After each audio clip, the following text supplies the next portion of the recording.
Hola mis hermanos, bendecido día para cada uno de ustedes. Continuamos estudiando la palabra de Dios y empezamos una nueva serie que se llama Familias Saludables en Cristo y hemos venido avanzando. Acuérdese que empezamos hablando del llamado de Dios a sanar la familia. Hemos también hablado de llamados a sentarse en la mesa y en el día de hoy pues vamos a tocar este tema de llamados a cenar con el Señor.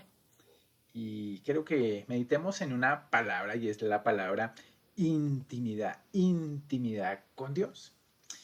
Y esta figura de la cena, de compartir la comida, de compartir la mesa, es una figura utilizada en toda la Biblia y el Señor es la ilustración hermosa y perfecta del deseo de Dios de compartir la mesa con nosotros. El Señor lo practicaba, compartía la mesa con sus discípulos, compartía la mesa con sus amigos, con su familia, en su ministerio compartía la mesa y tenemos hermosas cosas alrededor de la cena del Señor. Pero quiero que meditemos primeramente en Lucas 14, 16 al 21, que comúnmente llamamos la parábola de la cena, del banquete. Y es bien impresionante todo lo que pasa acá. Dice el Señor, Lucas 14:15. Al oír esto, un hombre que estaba sentado a la mesa con Jesús exclamó: ¡Qué bendición será participar de un banquete en el reino de Dios! El Señor estaba hablando precisamente del banquete, de cómo sería la mejor forma en que una persona pudiera disfrutar del banquete. Y alguien dentro de la multitud hizo esta afirmación bonita. Y el Señor, de alguna manera, dice: estoy de acuerdo. Es una bendición participar de un banquete en el reino de Dios. Y sigue diciéndonos el texto, versículo 16. Jesús respondió con la siguiente historia. Un hombre preparó una fiesta y envió muchas invitaciones. Cuando el banquete estuvo listo, envió a un sirviente a decirle a los invitados: vengan, el banquete está preparado. Y mis hermanos, esta es una analogía muy bonita del reino de Dios. El Señor vino para buscar lo que se había perdido. El Señor vino para decirnos que el reino de Dios se había acercado y que nos arrepintiéramos y creyéramos en esa buena noticia, en el Evangelio. Y la invitación está abierta para todas las personas a disfrutar de ese banquete que se ha preparado. Y llegará un momento en que plenamente disfrutaremos de ese banquete. Pero cuando llegó el momento, fíjese que tal vez mucha gente, en la historia que plantea Jesús, tal vez mucha gente dijo rápidamente: sí, iré ese día al banquete, sí, estaré contigo ese día. Pero cuando el banquete estaba ya preparado, ¿qué pasó? El Señor está pensando en muchos del pueblo de Israel que conocían esa invitación, que decían: sí, queremos estar en ese banquete. Pero llegó el día del banquete y fíjate, versículo 18. Pero todos comenzaron a poner excusas. Uno dijo: acabo de comprar un campo y debo ir a inspeccionarlo, por favor, discúlpame.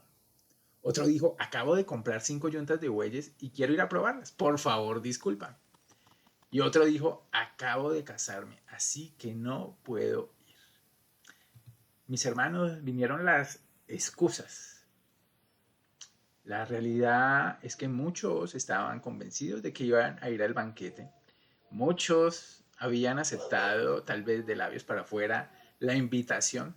Pero cuando hubo la confrontación de llegó el día preparado, muchos simplemente se excusaron. Muchos no le dieron la importancia, alguno le dio más importancia a comprar un campo y estas excusas parecen a veces ridículas. Otro dijo, le dio más importancia a las 5 yuntas de bueyes que había comprado. Otro le dio más importancia a su matrimonio y esa nueva vida marital que estaba disfrutando. Y la reacción del Señor en esta parábola, fíjate que es bien fuerte. Versículo 21. El sirviente regresó y le informó a su amo lo que le habían dicho. Su amo se puso furioso y le dijo: ve rápido a las calles y callejones de la ciudad, invita a los pobres, a los lisiados, a los ciegos y a los cojos.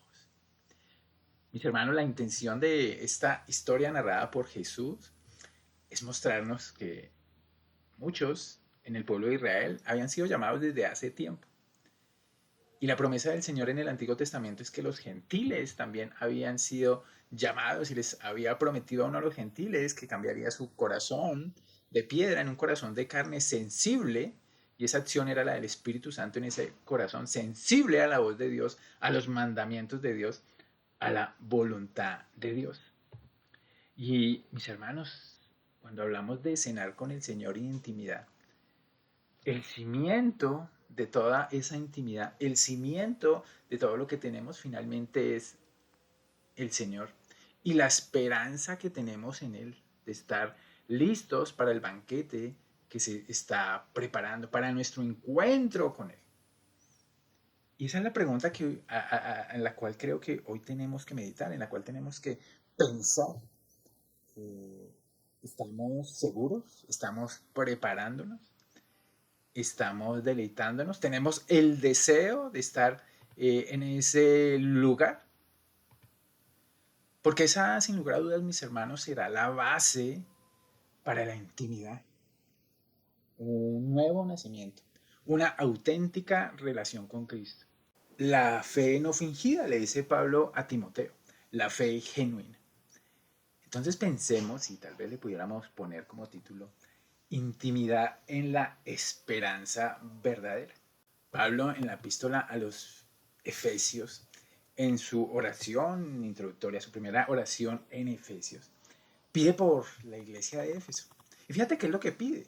Pide que el Dios de nuestro Señor Jesucristo, el Padre glorioso, les dé el espíritu de sabiduría y de revelación para que lo conozcan mejor. Pido también que les sean iluminados los ojos del corazón para que sepan a qué esperanza Él los ha llamado. ¿Cuál es la riqueza de su gloriosa herencia entre los santos? Pero nos ha dicho que, mis hermanos, por la mano del Señor hemos nacido de nuevo para una esperanza viva y para recibir la herencia que el Señor tiene para los creyentes. Pero aquí es donde saber, conocer, profundizar, estar muy sintonizados con la esperanza a la que el Señor nos ha llamado es fundamental. ¿Por qué? Porque tal vez alguien, y es la tragedia de la iglesia, tal vez en este tiempo puede tener una esperanza incorrecta, una esperanza falsa, una esperanza fake, dicen ahora, por ahí. Claro, el Señor revela la esperanza correcta, pero es nuestra responsabilidad estar ahí conectados. Porque, por ejemplo, hay esperanzas que realmente no son. Fíjate, Pablo también le dice a los corintios en su primera epístola, hablando de una esperanza incorrecta, en el capítulo 15, versículo 19, en medio pues, de toda la explicación de Pablo sobre la resurrección y de todos los que esperan la resurrección. Leámoslo en esta versión TLA, traducción del lenguaje actual. Fíjate, si nuestra esperanza es que Cristo nos ayude solamente en esta vida, no hay nadie más digno de lástima que nosotros. Fíjate que esta tal vez es la esperanza que valora a Dios solo para las cosas de esta vida. Y quiero tal vez ponerle un ejemplo, una ilustración de esa realidad. Usted puede ver aquí un barco. Vamos a pensar que este barco es el Titanic, porque se parece mucho. Y en este barco pues hay una cantidad de elementos, de espacios. Está el espacio de la sala de máquinas, el espacio pues de la tripulación, todo el espacio, los diferentes camarotes con sus clases, donde, bueno, dependiendo de la clase, van menos o más acomodados los pasajeros, toda una serie de salas, de áreas de diversión, de juego, de entretenimiento, de cocina, bueno, de trabajo, todos.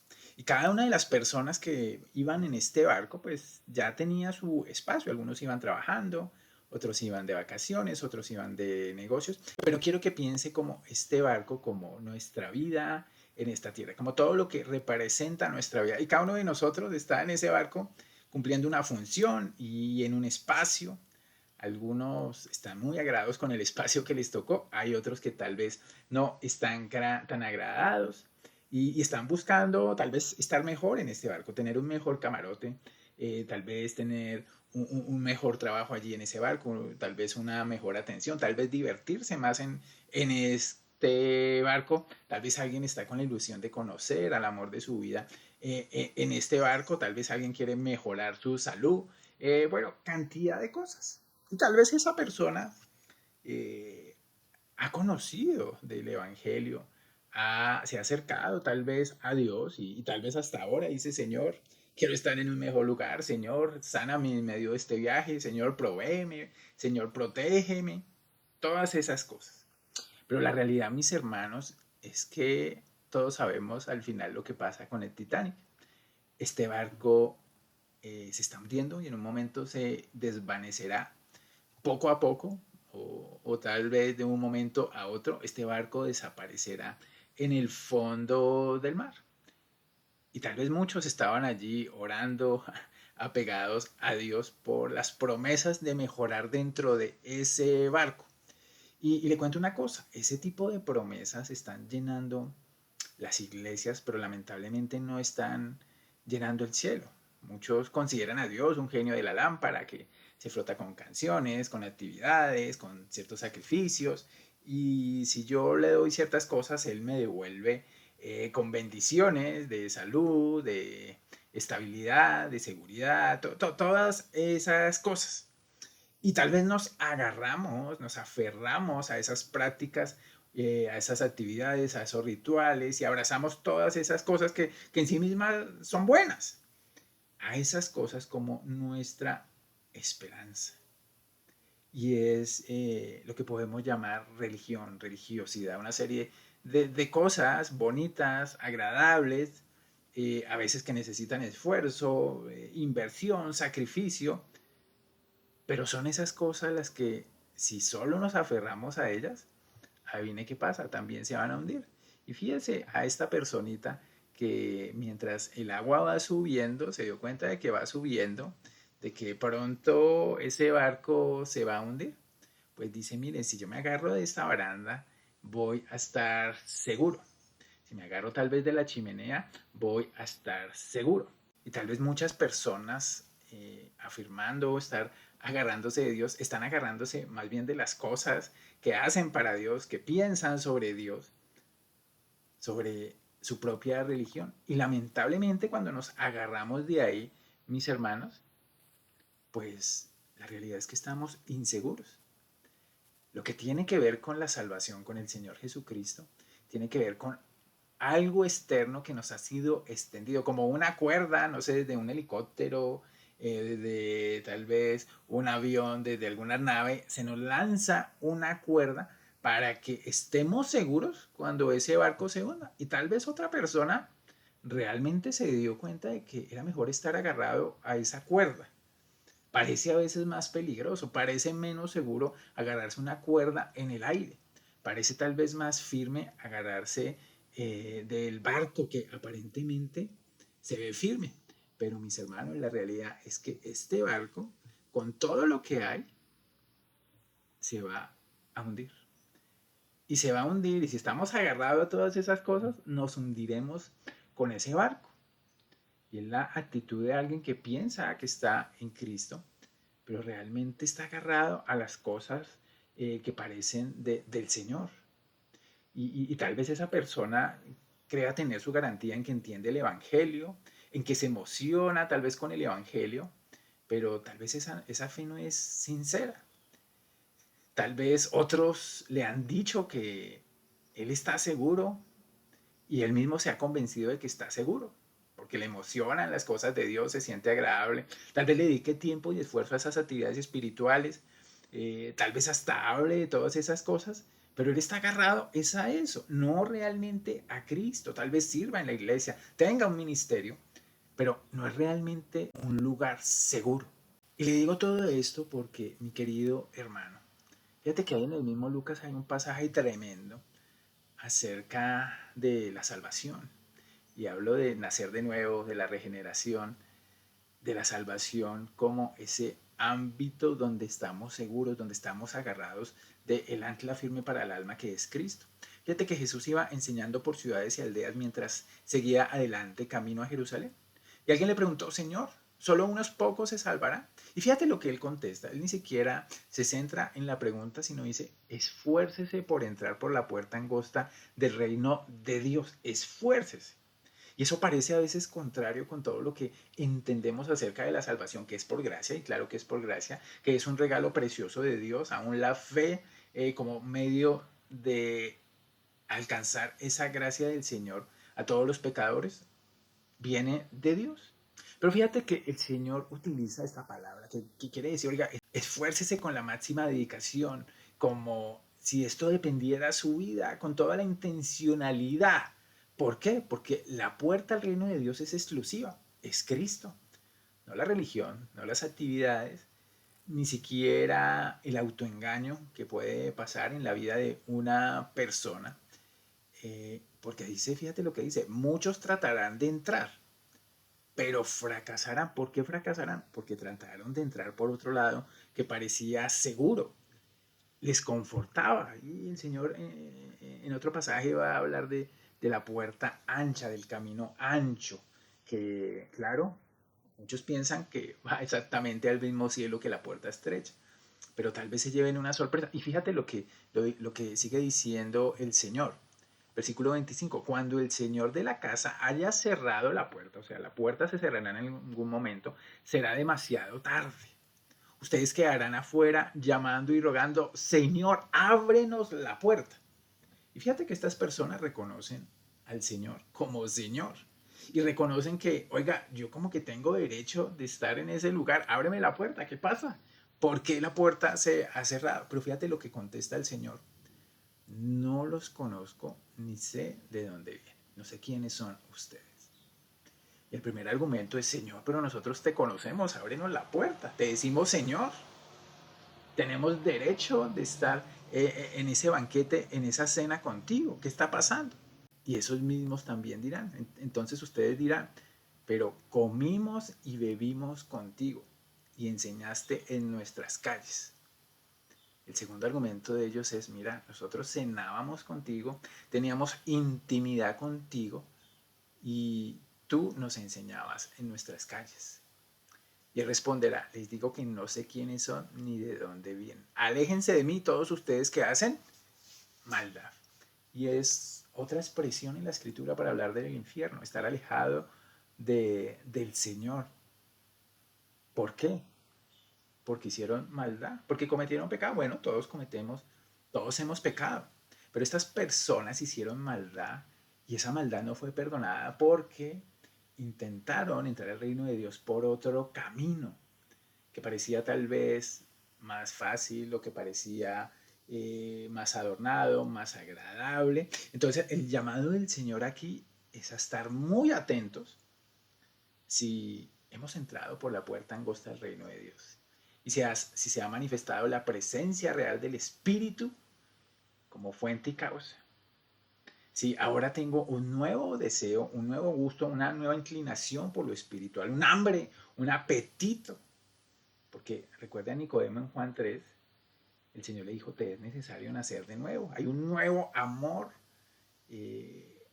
pero un amor por Dios, que se refleja en un creciente odio, en un creciente rechazo al pecado, que aunque me atrae, me seduce, mis hermanos, tal vez no lo estés disfrutando. Fíjate que hay unas características ahí diferentes de esos nuevos afectos de un creyente que no basa su fe, la seguridad de su salvación en lo que hace, ni siquiera solamente en lo que piensa, sino en los reales frutos naturales de andar con Dios. Y fíjese que pensando en eso, quiero tal vez recordarle un poquito de la condición original, de la condición actual del hombre, de la condición personal del hombre y de la decisión personal del hombre. Recordemos un poquito de qué se trata el Evangelio. Fíjese que aquí vamos a ver la condición original del hombre. Fíjate que el hombre fue creado a la imagen de Dios para estar en comunión con el Señor. Y creó Dios al hombre a imagen de Dios. Lo creó, varón y hembra los creó. Y fíjate que había una comunión perfecta. Dios dijo que todo es, la creación era buena en Génesis 1:27. Pero el hombre que estaba en comunión perfecta con el Señor, fíjate que tenía una responsabilidad manifiesta. El Señor lo creó con límites. Y dentro de esa provisión perfecta y abundante de Dios había un límite. Dice Génesis 2:16 que el Señor mandó al hombre diciendo: de todo árbol del huerto podrás comer, mas del árbol de la ciencia del bien y del mal no comerás, porque el día que de él comieres, ¿qué pasará? Ciertamente morirá. Entonces pasamos de esa condición original del hombre a la condición actual del hombre que desobedeció este mandamiento. Y esa condición actual del hombre es cuando entra el pecado, por un hecho. Vio la mujer que el árbol era bueno para comer, que era agradable a los ojos, árbol codiciable para alcanzar sabiduría, y tomó de su fruto y comió, y dio también a su marido, el cual comió así como ella. Y ese pecado, pues, ¿qué rompió? La comunión, la amistad. El hombre quedó ahora separado de Dios. Se fue el resultado de la desobediencia. Pero dirá, ¿y eso qué tiene que ver conmigo? Pues mis hermanos, el resultado es que todos los hombres ahora, y es la condición actual de todos los hombres sin Cristo, estamos separados de Dios. Romanos 5:12 dice que por tanto, como el pecado entró en el mundo por un hombre y por el pecado la muerte, así la muerte pasó a todos los hombres, por cuanto todos pecaron. Y aquí la palabra muerte no significa aniquilación, significa separación, muerte espiritual, separación de Dios. Todos los que descendemos de Adán, ahí estamos todos los hombres y de Eva, heredamos ese virus mortal del pecado y su consecuencia, la muerte espiritual. El hombre nace muerto espiritualmente porque nace en pecado. Pablo nos dice que el Señor nos dio vida cuando estábamos muertos en nuestros delitos y pecados. Y quedó hecha esa separación. Y el problema más grande de la humanidad quedó hecho. Pero fíjate que esa condición es personal de cada uno de nosotros cuando nacemos, cuando todavía no conocemos a Cristo. Y tal vez muchos estamos engañados en que nos hemos agarrado de otra cosa y no de la realidad bíblica acerca de nuestra condición actual, de nuestra condición personal.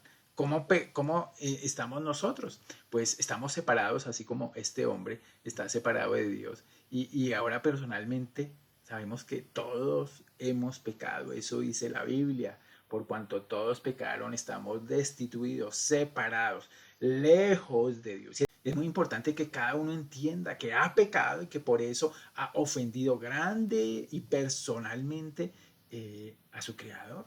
¿Y cómo sé que he pecado? Pues mis hermanos, la palabra de Dios por medio de la ley nos dice la voluntad de Dios de lo que debería ser un hombre. Es un espejo espiritual que nos muestra nuestra condición delante de Dios. La ley nos permite vernos a nosotros mismos como el hombre que se considera en un espejo y ve su rostro. La ley nos ayuda a eso. Los 10 mandamientos nos ayudan a ver que hemos tenido dioses ajenos, que hemos hecho semejanza de imagen del Señor, aún tal vez en nuestra mente, que hemos tomado el nombre de Dios en vano, que hemos deshonrado tal vez a nuestros padres y en algo tan sencillo como que hemos matado, hemos odiado, hemos aborrecido, envidiado, aún en nuestra mente podemos decir que hemos cometido adulterio, que hemos robado, que hemos mentido, cada uno de los mandamientos, que hemos codiciado, en resumen que nos hemos llenado de nosotros mismos, de orgullo en nosotros mismos. Y la consecuencia de eso, mis hermanos, es que la Biblia dice que por el pecado todos morimos. Porque la paga del pecado es que es muerte. La consecuencia de esta condición personal es la muerte espiritual, la muerte física también, la separación de Dios para siempre. Y esta realidad no termina solo con la muerte, porque alguien podría pensar, bueno, me muero, me desaparezco y ya no existo más. La realidad bíblica, mis hermanos, es que después de la muerte cada hombre será juzgado. Todos seremos juzgados. La paga del pecado es muerte, pero la Biblia dice, y aquí Hebreos 9:27, de la manera que está establecido para los hombres que mueran una sola vez y después de esto el juicio.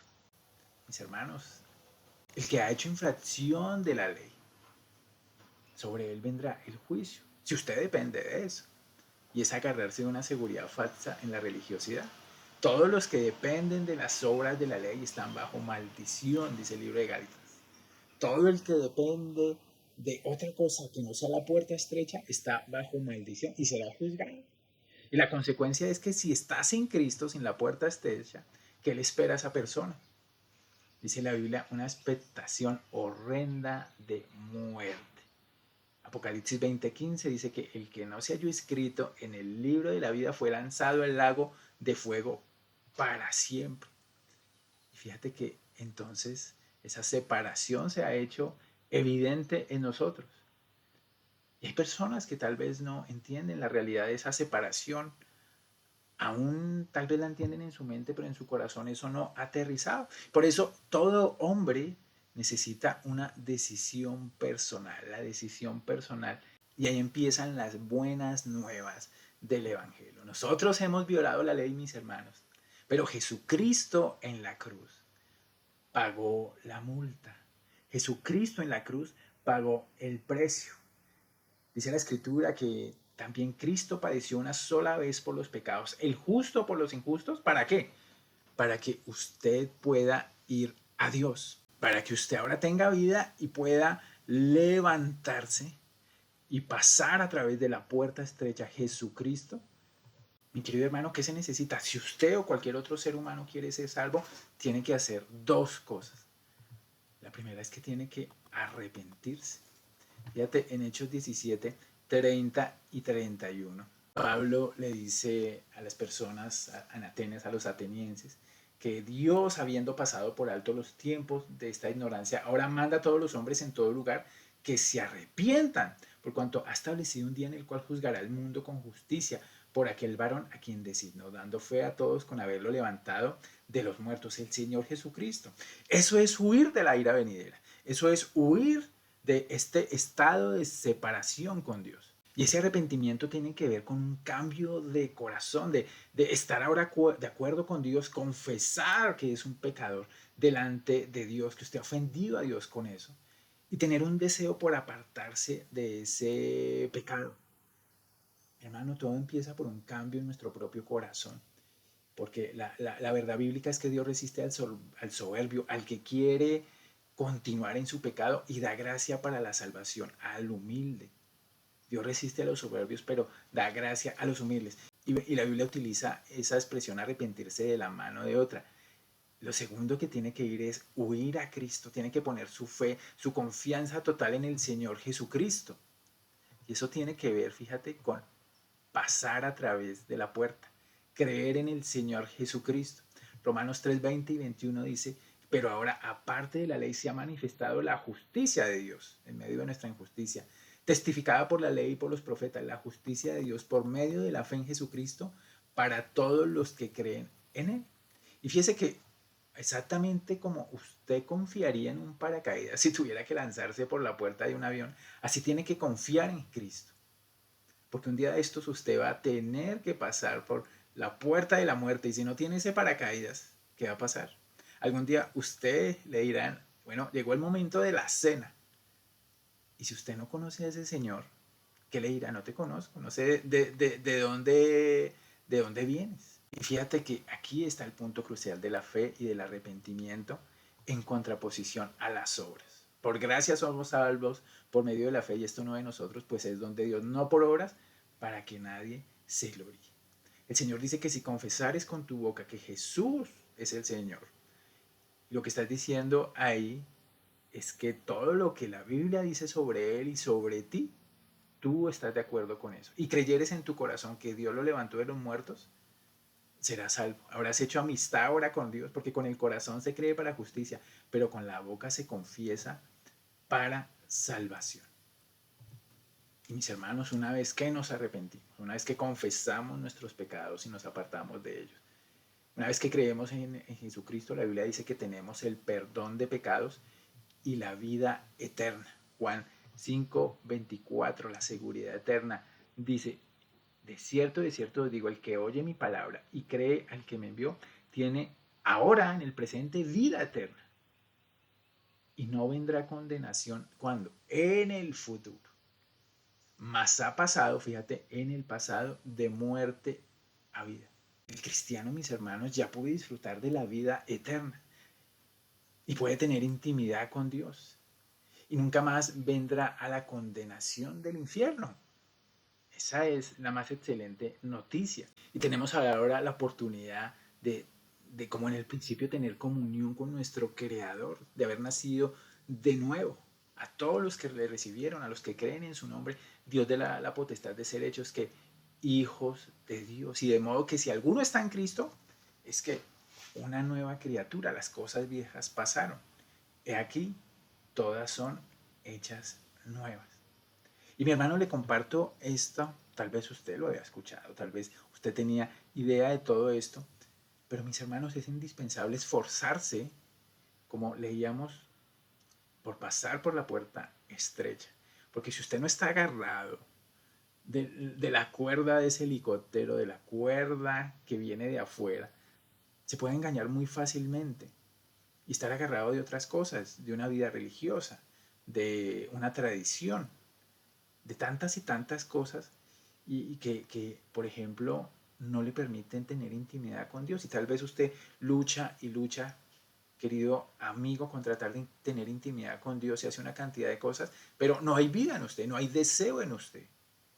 Y a veces en las iglesias luchamos con toda esa cantidad de personas y suena muy fuerte, pero autoengañadas o engañadas aún por otros, aún por su familia, por sus padres, diciéndole: tú eres cristiano, tú has pasado por la puerta verdadera, cuando realmente eso no ha pasado, eso no ha ocurrido. Por eso es indispensable. Se trata de la vida y de la muerte, porque como leíamos en Lucas, la puerta un día se cerrará y ya no habrá más oportunidad. Y mis hermanos, empezamos a tener intimidad con Dios y el Señor empieza a trabajar con nosotros desde ese mismo momento. Y esta realidad, mis hermanos, es la que debemos tener muy clara en nuestra mente y en nuestro corazón para descansar en una seguridad. Y por eso Pablo le dice a los corintios: examínense a ustedes mismos si están en la fe. Tengan mucho cuidado, porque es algo de lo que depende la vida o la muerte espiritual. Porque llegará un momento definitivo en el cual este barco en el que estamos montados, ¿qué le pasará? Mis hermanos, finalmente se hundirá, ya sea porque la muerte nos llegó, porque el Señor Jesucristo llegó para hacer nuevos cielos y nueva tierra. Y mis hermanos, ese día nuestra esperanza será totalmente visible. Ese día nuestra esperanza ya dejará de ser una esperanza, sino se volverá una realidad. ¿Y quién escapará, bueno, de que este barco se hunda? El que estuvo atado a Jesucristo, el que estuvo atado a la persona del Señor. Ese finalmente se salvará. Pedro dice en su primera carta que bendito el Dios y Padre de nuestro Señor Jesucristo, que es el autor y origen de nuestra esperanza y de la herencia eterna que tenemos, mis hermanos. Por eso le alabamos. Y fíjese que dice aquí que en su grande misericordia nos hizo renacer. Y hay un motivo para esa esperanza del creyente, es que hemos recibido la misericordia del Señor para esa esperanza viva por la resurrección de Jesucristo de los muertos. Porque esa esperanza fue demostrada. Jesús le dijo a Marta, junto antes de resucitar de la tumba, a su hermano Lázaro: yo soy la resurrección y la vida. El que cree en mí, aunque esté muerto, vivirá. Y todo aquel que vive y cree en mí, no morirá eternamente. Y fíjate que Pablo, veíamos en esa esperanza ficticia que da lástima, como Pablo dice: si Cristo no resucitó, vuestra fe es vana, aún estáis en vuestros pecados, en su primera epístola 15:17. Y el versículo 4 nos muestra la naturaleza de esa herencia: es incorruptible, no se contamina, no se marchita, es reservada en el cielo para cada uno de nosotros. Y el versículo 5 nos dice que estamos guardados, tenemos seguridad en el plan del Señor, en cómo se desarrolla el Señor. mediante la fe que nos ha sido dada para alcanzar la salvación que está preparada para ser manifestada. ¿Cuándo? En el tiempo postrero. Y mis hermanos, la intimidad tiene sin lugar a dudas su raíz, su fuente, su cimiento en que nuestra naturaleza ha cambiado, en que nuestra posición delante del Señor ha cambiado. Y ahora tenemos una relación íntima a través del sacrificio, la muerte y la resurrección del Señor Jesucristo con Dios. Y podemos tenerla y Dios la va a buscar y ya no hay ningún obstáculo, ninguna separación. Por el contrario, Dios está trabajando en nosotros.